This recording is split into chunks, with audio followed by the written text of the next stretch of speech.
Time is going by too fast, and life is way too hectic. Almost fucked around, didn't have a new episode this week. This is the outline with Kevin Dwayne. Kevin Dwayne. Kevin Dwayne with Kevin Dwayne.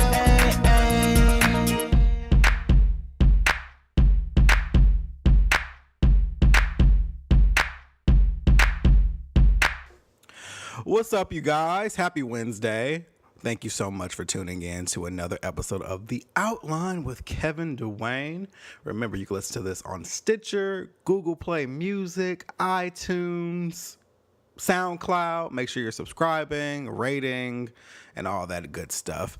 Also, the 10th episode, which is going to happen in 2 weeks, is going to be the question and answers episode. So you can ask me anything. I will be going through and moderating these questions. So if it's a fuck ass question, I'm not going to answer it. But if there's anything you want my advice on or anything that you want me to answer, like general questions and shit like that, send it to theoutlinetopics@gmail.com. And yeah, I think that'll be a fun episode. I've already received a couple of questions that are really, really good. Like, I'm over here like, oh, wow, this is going to be great. So send your questions, theoutlinetopics@gmail.com. Or, you can @ me on Twitter, The World of Kevin. Put it under a picture on Instagram. That's fine. I don't care. I see all the notifications, so we can do it that way. So send those questions.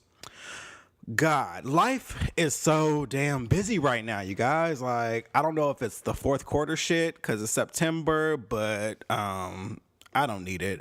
I told you last week I had 2 gigs the prior week. So, when you have photo gigs, you have to then edit the pictures that you take, which is the fun part. I'm fucking kidding. Honestly, when it comes to photography and pricing and stuff like that, what you're really paying for is the editing. And that's my opinion. But that shit takes so much time. So last Saturday, I'll just go through my weekend. Last Saturday, I knew I had to edit both event photos because I wanted to give them to the clients because I don't like things sitting on my plate.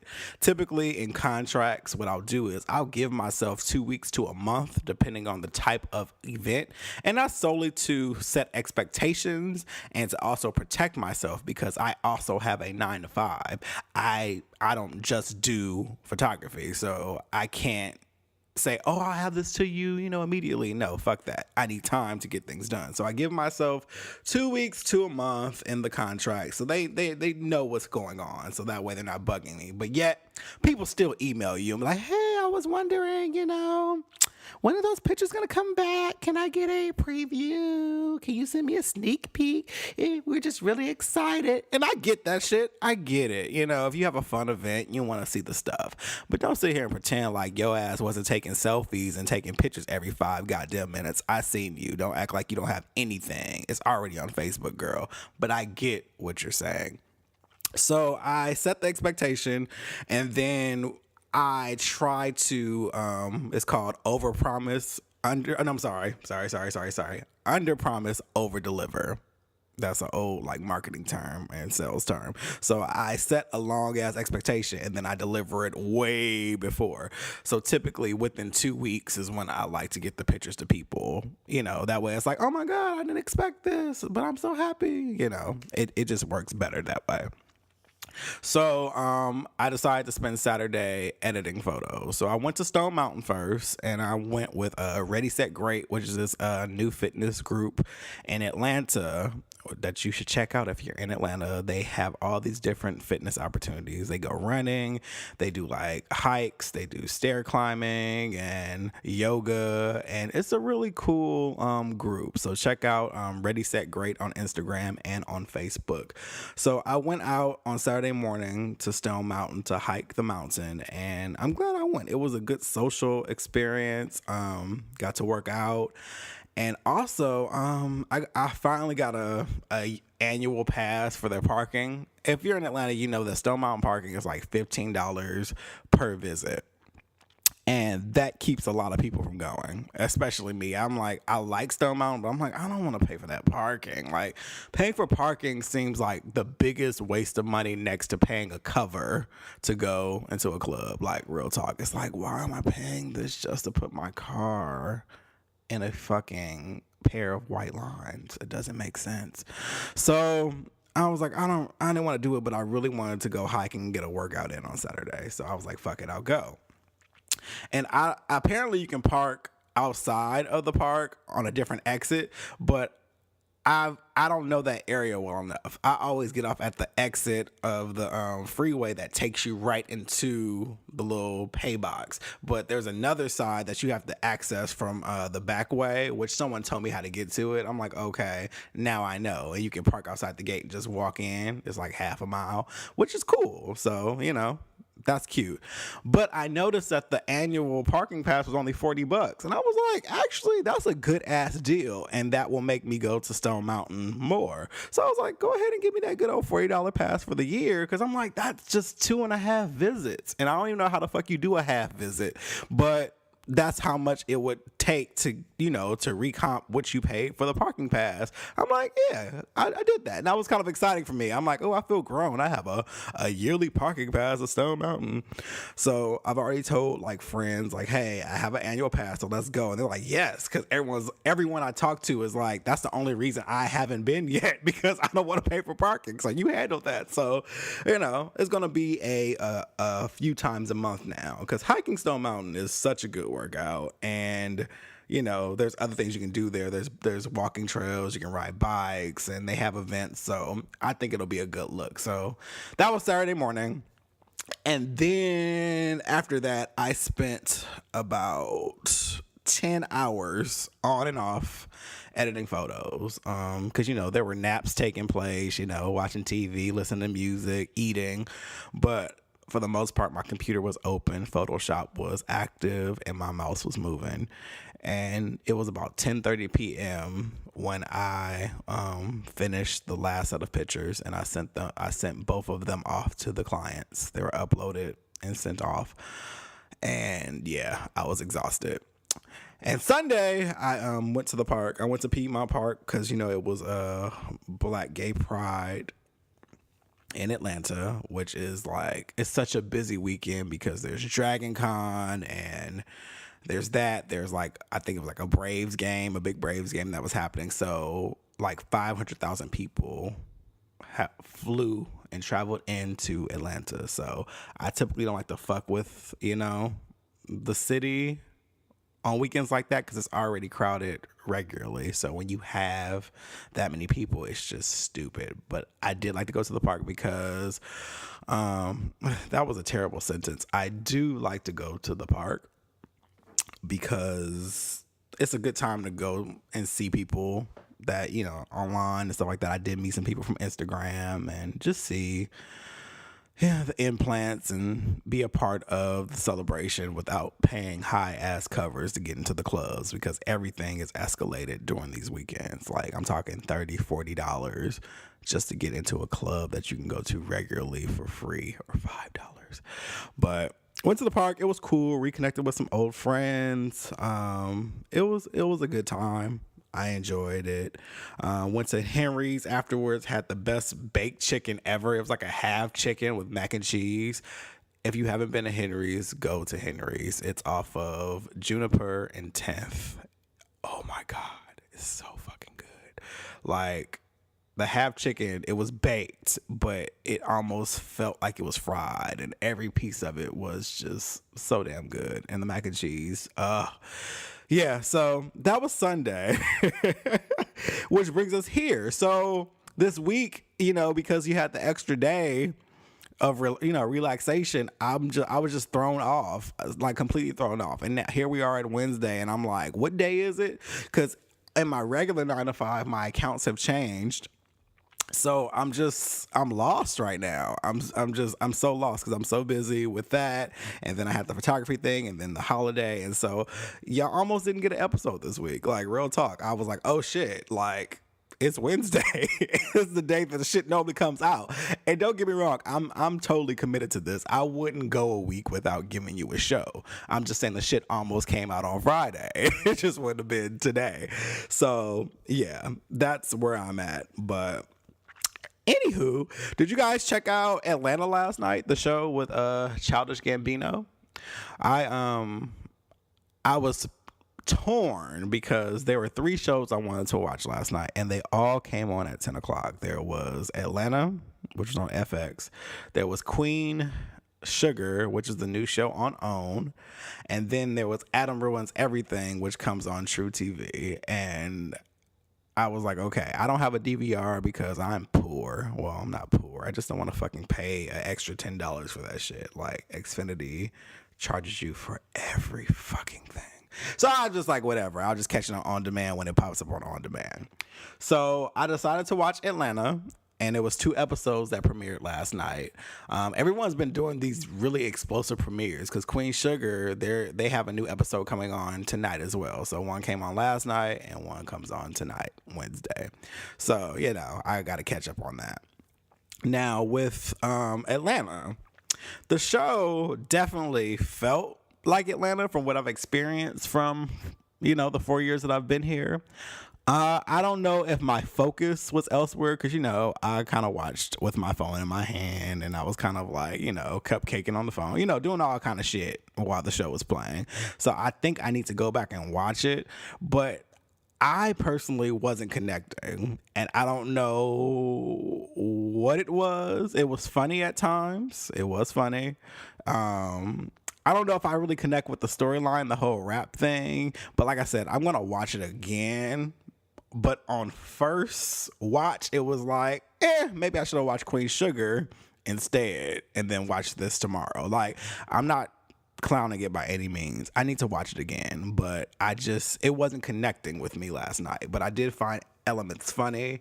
I did find certain things cool. I thought it was very well filmed. I like the whole look of it, but I'm wondering if it's going to be like the Frank Ocean of television, where, you know, it's like really, really popular, and I'm the one who's like, I don't get it. That's kind of what it's feeling like right now. I'm like, I don't know. So I'm going to rewatch it and give it another chance and get back to you all on that. But yeah, last night I was kind of like, I probably should have watched Queen Sugar instead. Cause they're just, I don't know. The storyline, I don't know. I don't know. And another show that I've been binge watching that I want you guys to check out, if you haven't checked it out, is You're the Worst. It's called You're the Worst. It's on FX. That show is so fucking good. Like, it's so funny. I found it on Sunday in my own boredom, because you know how that works. I'm not boredom, but I'm always looking for a new show to binge watch. And I noticed that it had 2 seasons. So I watched the first season, like literally, I watched the first season on Sunday. And it's so funny.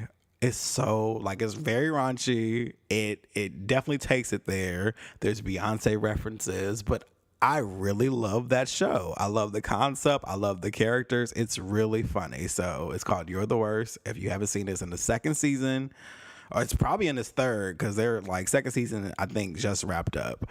But it's on Hulu. If you have Hulu, check it out. It's so funny. I've been telling my friends about it. Like, I love it. I've been sitting on my couch laughing.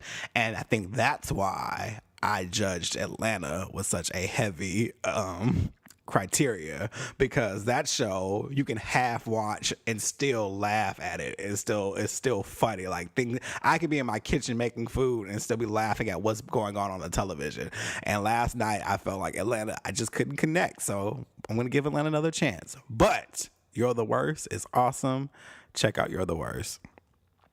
What else is happening in television? I think that was pretty much it. I gotta catch up on Queen Sugar for sure. I'm gonna do that today.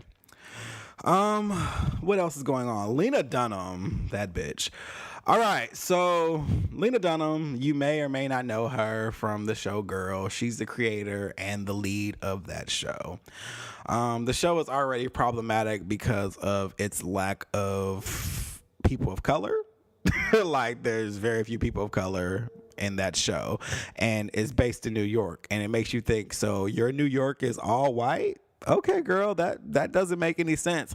And a few years ago, she did say that the reason that she doesn't have people of color is she doesn't feel comfortable writing their roles because it's not a perspective she's used to, and she doesn't want to butcher it.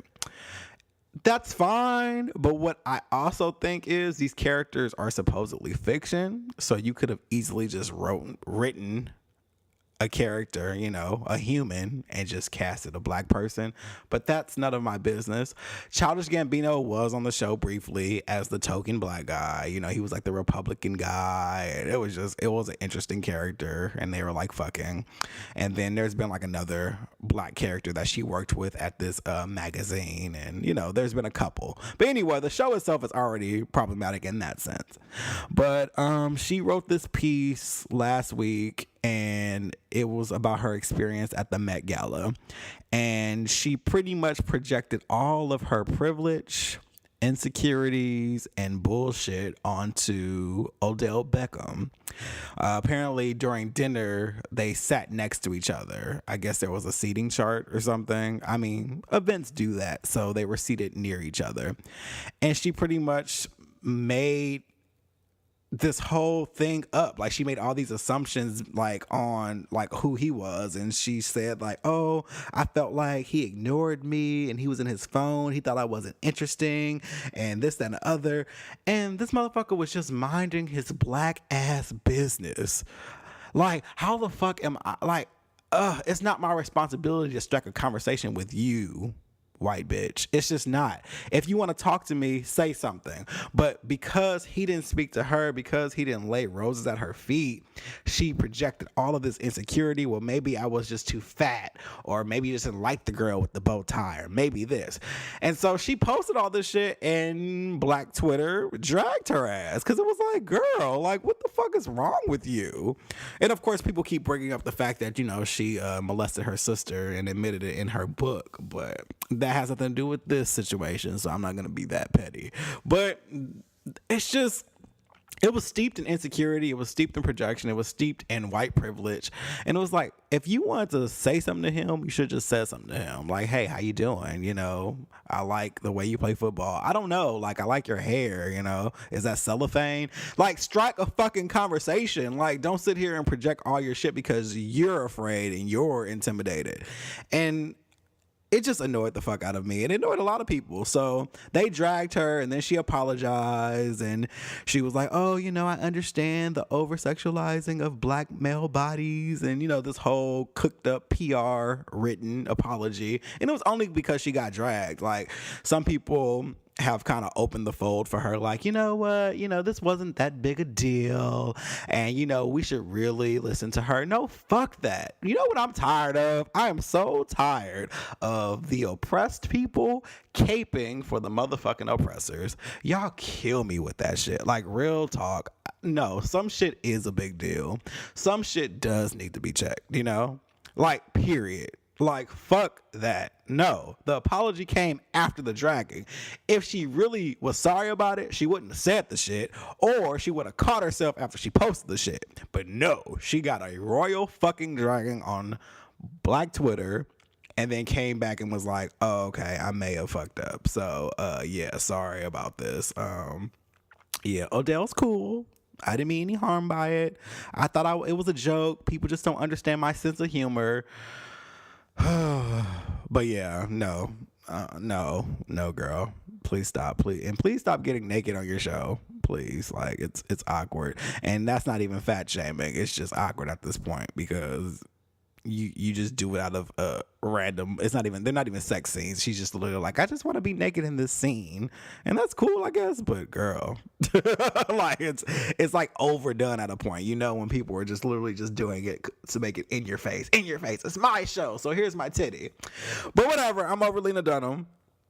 And final thing, did you guys see Beyonce's 35th Soul Train party? Like, Beyonce is somebody who I feel works way too hard. Like, real talk. Of all artists, you don't see her having a really good time. You don't see it often. You see her go on vacations. You know, she has to relax here and there with her husband and her, you know, her child. But you don't see her having fun, like genuine fun. I think a lot of that has to do with her being a Virgo too. You know, Virgos are very, you know, personality is interesting. You know, they're very creative, they're perfectionists, but you know, they're not like party animals and shit like that. So that could have a part of it too. But it's just so nice to see her not on a stage and see her like just enjoying herself. Outfit changes and seeing all the people that were at her party. Cause listen, Beyonce could never have a party that no one came to. Like, when I tell you, that may as well be the Met Gala. If you get a motherfucking invite from Beyonce, you're going to be at that party. So I am not shocked at all the people who were there. Like, who the fuck is going to be like, oh yeah, no girl, I'm not going to be at your party. Fuck that. You better have a obligation. I mean, like fucking jury duty to not be at a Beyonce party. So the cameos were not surprising at all. You know, of course, there was a Destiny's Child reunion there. Michelle and Kelly were there looking so beautiful. And, you know, there was another picture of her and Chance, the rapper, which I thought was dope because of the last week for the VMAs where she walked up on him during the interview and he totally stand out. And so the interviewer. So I thought that was cute that he was at the party and they got a picture together. And it was just, it was so fun seeing her dance with Jay-Z and just have a good time. Of course, people are also trying to drag her, saying, wait a minute, but you're on vocal rest right now and you push back these shows. But listen, vocal rest ain't the fucking flu, and you don't need your voice to have a good time at a goddamn party. So, you have to understand the voice is an instrument. So if she's on vocal rest, she's on fucking vocal rest, but the bitch can still dance. She can still have a good time. Like, get the fuck out of here. But the party looked really awesome, and I don't know. It's just so fun to see her have a genuine good time and just enjoy life. And I'm sure she's been enjoying life. I mean, she has money and fame, but just have fun among, you know, her counterparts and stuff. So if you haven't, it's everywhere. Just type in Beyonce Soul Train Party on any search engine or Instagram or Facebook. But if you're alive, you've probably seen it. So the table topic is I kind of put it into a box because I had several different thoughts over the last weekend and I just kind of grouped them, and it's more or less on ageism. And one thing I've realized with just getting older, there are certain limits that people try to place on me in society, and there's also certain things that I think I place on myself. But I feel like there's a difference between ageism and growing the fuck up. There really is. Like, for example, I don't think there's an age where people should stop going out. I don't, because I think age doesn't make you a prisoner of your house. You know, I just think you should probably change the type of places you go. I mean, I wouldn't want to go to an 18 and over club now. For what? I don't want to go to a club, period. Like, I'd rather go to just a fucking bar or a lounge, you know, somewhere, you know, where, you know, I can chill and not have like the pressures of like loud music and creeps and all that shit, you know. But, you know, I'll still go out to a lounge. But to say like, oh, once you're a certain age, you shouldn't be going anywhere. You should be in the house watching TV. Fuck that. If you want to go out, go out. Now, that's ageism. Or thinking that someone shouldn't get a job because they're a certain age, or thinking someone isn't capable of doing something because they're a certain age. All that is ageism. Oh, you shouldn't be doing this anymore. You're over this age. You shouldn't be listening to this music anymore. You're over this age. Like, I had somebody, I sent her a old song from high school. And, you know, she's married with kids, but she was like, aren't you a little old to be listening to this? I wanted to cuss her ass out. I said, first of all, bitch, this is shit we listened to in high school. So you're telling me I can't be nostalgic? I can't listen to like music that we like, I'm just supposed to let music. I don't let music die. Music can always be listened to. I can always go back. No, I'm not going to be in the streets dancing to the shit. But at the same time, like, don't try to shame me because you're not in the mood. You got to change diapers right now. Those are your life decisions, bitch. But your kids are beautiful. But yeah, so she tried to shame me. And I was like, damn, like, are we really at that place where it's like all these rules are playing? Aren't you too old to be doing this? And that shit is ageism, you know? But I do think there are certain things that should be done, and it's just because you're grown. For example, keeping a clean fucking house. I think that's something that every adult should do. You should live nasty as an adult. Get them dishes out the fucking sink. You know what I mean? Rinse them, put them in the dishwasher. Wipe off your cabinets, wipe off your counters, use that good old Pine Sol, clean your goddamn bathroom. And I'm talking about the toilet bowl and the little shit behind the back, the base, where that little knob is. Clean up under that, get all that shit. When you shave, clean your hair up. Get the soap scum out your shower. Like these are adult things. When you walk out the house, you should have a belt on, because I am notorious for not wearing a belt. And I had to get on myself for a long time. Put a fucking belt on. You're grown. Iron your clothes. Your clothes should not be wrinkled when you leave the house. They just shouldn't. And that's just because you reach an age where you can easily you just look crazy. Like, how old are you? Why the fuck are you doing this? Check your nose for boogers. Check your eyes for shit in your eyes. Like that's stuff that grown people should be doing. Like, you just gotta pay attention to those things. And I think one of my biggest fears is I don't want to become a creepy old man. Like, at all. I don't want to become a creepy old man. And so I try to watch like my interactions with people, because it's like, I'm sure a lot of people can attest to this. We get older, but I think a lot of times we still feel like children, because we evolve, but we still feel like those kids, and we still feel youthful inside, and our exterior is what has grown. So a lot of times, like, I'll see someone and I'll talk to anybody, and I'll be free, and I'll just, I'm social with everyone. But then I also have to think about how that shit looks, though, from the outside looking in. I'm like, actually, this shit is kind of weird. Like, for instance, like, I don't like being in a place where there's a lot of kids, unless it's like family or unless it's somebody I know.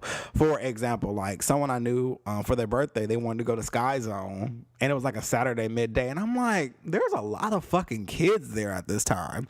And I thought about how annoying it would be, but I also thought about, I am a 30-year-old black man, bearded black man, and I'm about to go into this. You want me to go into this fucking location and jump around with a bunch of white people and their kids? Like, they're all under the age of like 7, and I'm just supposed to be out here jumping with all these white kids. I'm like, that's awkward as fuck. I'm gonna pass. Thank you. Like, that's grown shit to me. But also, I want to go more. I don't want to go so much on a surface level. I want to go on an internal level. There's certain things that you should be taking care of too when you're grown. Like, responsibility is important as an adult. Taking care of your health, eating the right foods, going to the doctor when you need to, getting things handled, and understanding that if you don't do it, it's not going to get done. That's a part of being an adult. Understanding rejection is going to happen, and not falling apart when it happens. I've had quite a few situations where I was rejected, and I was just like, like, it's always going to have its own little feeling, but you got to realize you're not for everyone, but it's always going to have its sting. And I think how you handle it should be different when you are grown, not dealing in petty conversations, not doing the same things that you would do in your early 20s. That's all a part of growing the fuck up. Like, I was talking to someone, not recently, but it goes with the story. And they moved to a certain city, and they had a roommate. And I guess the roommate had like a partner, and I guess the person who moved in and them hooked up, and so they got kicked out. And so they kind of played victim on the situation. And I was just thinking to myself, like, I was like, nah, but you were the one in the wrong. Like, you're a grown ass man. Like, you should know better. First of all, I'm not about to move into nobody's place who has a relationship anyway, or something that's that close, especially if you guys live together and I move again. I'm not going to do that because that just already seems like a dangerous playground, and that comes with age too. You got to have better fucking discernment. But then also, self-control has to happen. At a certain age, you shouldn't be just falling on dicks, okay? You shouldn't just be, oops, I slipped and sucked this dick. You know, like, leave that shit in the 20s. Take fucking responsibility as you get older. You got to get self-control. And just petty shit, like all that petty shit, leave that shit with the youth. Like, there's certain things that you can completely avoid. Like, there are still people who are going through drama and going through just bullshit because they refuse to grow up and really handle things like an adult. And I mean avoiding temptation, knowing your triggers, knowing when you should leave a situation, using the sense that you actually have, because people have it, they just ignore it. And sometimes you gotta suffer, and I don't mean in a bad way, but I do mean in a bad way at the same time, though, because yeah, sometimes suffering can be bad. But I'm talking about with like temptation. When you're tempted, it sucks. Like, you want to give in most of the time, but sometimes you gotta suffer through that shit and say, you know what? No, this could really be a bad situation. This can go downhill, and I just gotta sit this one out. And you'll be okay. And you're avoiding the drama. You're avoiding all the consequences that come along with it. And that comes with eating, smoking, drinking, sex, you know, all that shit. It covers everything. Sometimes you just have to suffer through those minor pains because you're not a child. You're not a teen. You're not in your early 20s. And that's growing the fuck up. That's not ageism. That's processing, you know, working on, like, with me, I constantly work on my sensitivity. I constantly work on, triggers. I know how to separate myself from things. When things happen, I process them differently because I'm older. I'm not going to have a tantrum. I'm not going to cry. I'm not going to have a fit, a reality TV fit. I'm not going to do all that shit because I'm older and I want to behave as such. And I think that's important for growth. I think it's important for life. And I think it's important for peace. And one thing I always talk about is I always want to protect my peace. I always want to, have a calmness because life is already hard on its own. I don't need additional drama. So I'm always looking for ways to navigate. If I have to cut off certain people, if I have to avoid certain situations, I will. But I'm always reflecting. And I think that's what it is. I'm always looking within and not outside. I take responsibility for the things that I do. I take my responsibility for my part in situations. And that's another thing. When you're grown, you have to take responsibility. You have to look inside and see what it is that you're doing to cause situations. You have to look at your part in everything. Like, yes, you can certainly be a victim, but you still have to look at the steps that got you there. Because unless you're a stranger on the street and someone just came and attacked you, chances are you had something to do with the situation that happened, period. And that's not even victim blaming, because there are times where we are truly victims, but we still have a responsibility in the matter. Situations where people are like, oh, well, such and such said this to me and I can't believe this. I'm always the one who's like, but what did you say? Like, tell me the story before you were attacked. Tell me that story. And don't hold anything back. What did you actually say? What was the tone that you used? What happened before that led to this point? Because we always have a part, and that comes with getting older. Understanding that the world owes you nothing, and you can't always blame the world for your problems. Sometimes you do have to pull yourself up by your bootstraps. Sometimes you do have to get out there and work. Sometimes you do have to cry through it. Sometimes you do have to work harder than you've ever worked before to get what you ultimately want. And it's going to suck, but that's the only way to get it. That's it. And I think those are the things that you do when you're grown. take care of yourself, take care of your peace, work hard, and take responsibility. It's truly, truly, truly, truly important. I hope those points were clear. These are all jumbled thoughts that I've been having, and I've been very introspective and just trying to grow as a person. And I always encourage you guys as I encourage myself, and that was my thought. So this was more like a journal in a sense, but yeah, grow the fuck up. But yeah, that's all I got. I don't have a mental health moment. I'm sorry, you guys. Like I said, this episode almost didn't happen. I don't have one, but thank you for listening, and please subscribe, share with your friends, and I will talk to you guys next week. Make sure you send your questions to the outlinetopics@gmail.com for the 10th episode. And yeah, have a great week. Peace out.